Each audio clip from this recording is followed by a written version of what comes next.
తమిళనాట విజయ్ నేతృత్వంలో టీవీకే ప్రభుత్వం ఏర్పాటుకు రంగం సిద్ధమవుతోంది. మరి కాసేపట్లో గవర్నర్తో విజయ్ సమావేశం కానున్నారు. నూతన ప్రభుత్వ ఏర్పాటుకు ఆహ్వానించాలని కోరనున్నారు.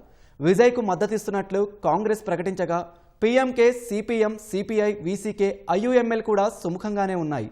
గవర్నర్ అంగీకరిస్తే రేపే తమిళనాడు ముఖ్యమంత్రిగా విజయ్ ప్రమాణ స్వీకారం చేయనున్నారు.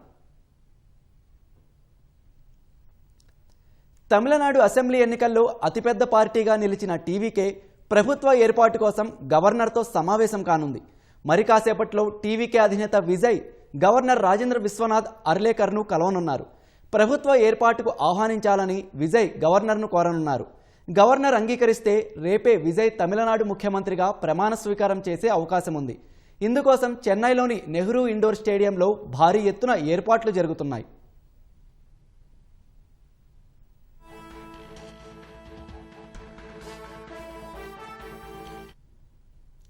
అసెంబ్లీ ఎన్నికల్లో విజయ్ పార్టీకి 108 సీట్లు రాగా ప్రభుత్వ ఏర్పాటుకు మరో 10 సీట్లు అవసరం ఉంది. ఈ నేపథ్యంలో టీవీకే ప్రభుత్వానికి మద్దతు ఇవ్వాలని కాంగ్రెస్ పార్టీ నిర్ణయించింది. లౌకిక ప్రభుత్వాన్ని ఏర్పాటు చేయడంలో టీవీకే అధినేత విజయ్కు మద్దతు ఇవ్వాలని తమిళనాడు కాంగ్రెస్ నిర్ణయించినట్లు సంబంధిత వర్గాలు తెలిపాయి.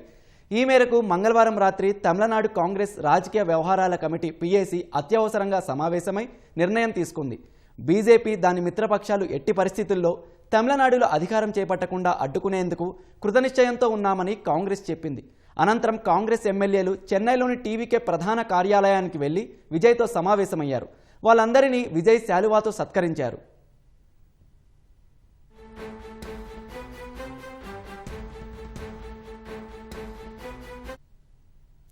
ఐదుగురు సభ్యులు ఉన్న కాంగ్రెస్ మద్దతు ఇచ్చినప్పటికీ టీవీకేకు మరో 5 ఎమ్మెల్యేల మద్దతు అవసరం ఉంది. ఈ నేపథ్యంలో అన్నాడీఎంకే కూటమిలోని పీఎంకే కూడా విజయ్కు మద్దతు ఇచ్చేందుకు సిద్ధమైంది. పీఎంకేకు 4 ఎమ్మెల్యేలు ఉన్నారు. డీఎంకేకు కూటమిలోని ఐయుఎంఎల్ కూడా టీవీకేకు మద్దతు ఇచ్చేందుకు ముందుకు వచ్చింది. డీఎంకే కూటమిలోని ఇతర పార్టీలైన సిపిఎం, సిపిఐ, వీసీకే కూడా మద్దతిచ్చే అవకాశాలు కనిపిస్తున్నాయి. అసెంబ్లీ ఎన్నికల్లో 2 సీట్లు చొప్పున గెలిచిన సిపిఎం, సిపిఐ, వీసీకే, ఐయుఎంఎల్తో పాటు 4 సీట్లు ఉన్న పీఎంకే మద్దతిస్తే టీవీకే బలం 125కు పెరుగుతుంది. టీవీకే ప్రధాన కార్యదర్శి ఎన్ ఆనంద్ అన్నాడీఎంకే అధినేత ఎడప్పడి పళనిస్వామితో సమావేశం కావడం ప్రాధాన్యం సంతరించుకుంది. ఇతర టీవీకే నాయకులు కూడా పళనిస్వామితో చర్చించినట్లు తెలిసింది.